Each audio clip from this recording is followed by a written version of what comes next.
steak and eggs with charred scallion chimichurri. Oh yeah, I got 3 New York strips, gonna lather them down with oil and season them with Spiceology salt, pepper, and garlic. Then I'm gonna season up some potatoes with salt, pepper, garlic, and some paprika, along with some oil. Cooking these steaks on my Brio outpost until they're about 120 internal. Pull them off and let them rest. I'm gonna char up some scallions over the fire. Once those are looking good, pull them off and let them cool. I'm gonna add a cast iron skillet and then start roasting these potatoes. Once they're softened, push them over to one side, adding some butter and cook these eggs. Then I'm gonna start making that charred scallion chimichurri inspired by my friend, the Barbecue Buddha on Instagram. This is a tangy, charred, delicious sauce that goes well with these steak and eggs. Slicing into these steaks, they look delicious, adding them into the skillet topping with that sauce. This is so freaking delicious. You can find this whole recipe on my blog, link below. Cheers.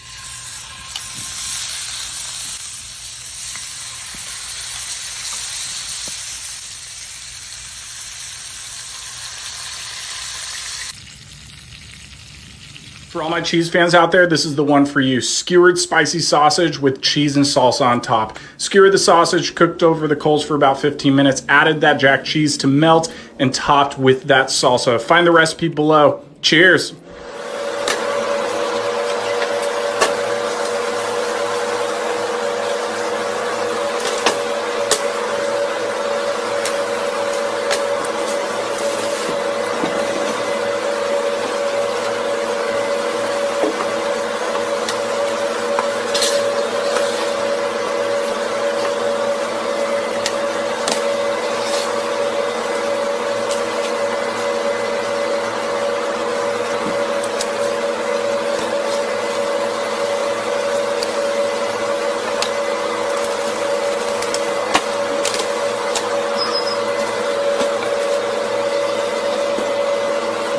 Hot cast iron salmon. Oh yeah, I got some salmon fillets, gonna lather with some oil and season with my Nashville hot seasoning from Spiceology. Then preheating a medium high heat fire, I'm gonna add a cast iron skillet, melt some butter, adding some minced garlic and honey. Let that mix, then pull it off. I'm gonna sear the skin side first on these salmon fillets. Once they're looking good, flip them over and then keep cooking them until they are done to your liking. Flip them back over. We're gonna pull them off to the cool side, topping with that honey garlic butter, adding some sliced lemons. We're gonna serve this guy up with a little bit more honey garlic butter and chopped parsley. This is so freaking delicious. You can find this whole recipe at overthefirecooking.com or link below. Cheers. All right, guys, today we are making pastrami pork belly burnt ends. These things are absolutely insane. We're going to start with a 4-day cure in the pastrami brine. Going to set that in the fridge. We're going to assemble our rub. It's heavy on coriander and black pepper. It's really coarse, very flavorful. Absolutely essential to get those real pastrami flavors. After about 4 days, we're going to rinse off our pork belly and cut them into about 1.5-inch cubes. We're going to use yellow mustard as a binder and then really heavily apply that rub. You want lots of that flavor.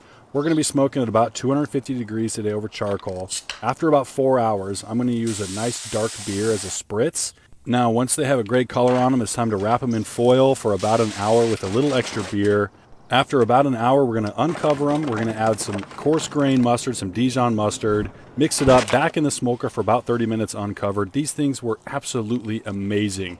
Be sure to check out the full recipe in the blog, link in bio. Bacon wrapped shrimp skewers with buffalo trace. Wrapping my #1 favorite food around my #3 favorite food. We're going to season them up with my maple bourbon seasoning, skewer them, and then preheat my grill to medium high heat temp, adding a cast iron skillet. We're going to simmer some buffalo trace, adding some butter, maple syrup, and hot sauce. Pull that off once it's ready to go. Adding the skewers on, we're going to cook them for about 3 to 4 minutes per side until they get a beautiful golden brown on the outside. Once we flip them the first time, we're going to start basting them with that maple bourbon glaze. Once they're ready to go, top them off with some chopped chives, and then we're going to pull them off, let them rest for a minute, and we're diving in. These were so freaking delicious. Serve it up with a glass of buffalo trace on the side. You can find this whole recipe at overthefirecooking.com or link below.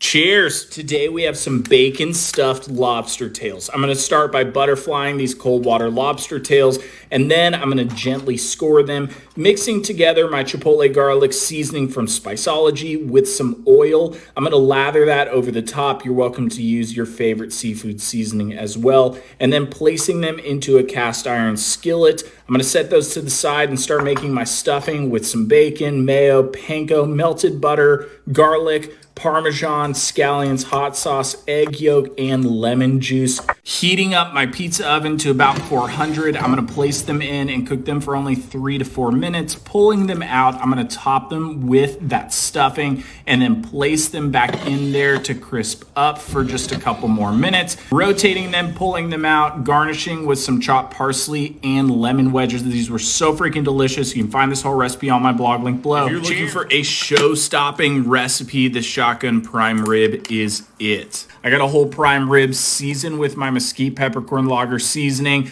I'm gonna wrap it in bone marrow, trussing it up. I'm gonna stand it vertically and place it onto a smoker at 275. I'm actually gonna add a foil bin underneath so we catch all the drippings and the bone marrow from it, cooking it for about 2.5 to 3.5 hours.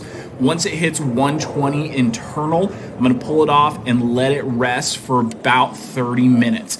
I'm gonna take off that trussing string, pull off the bones, save those for later. Slicing into that, look how delicious that looks. It was so tender, super juicy.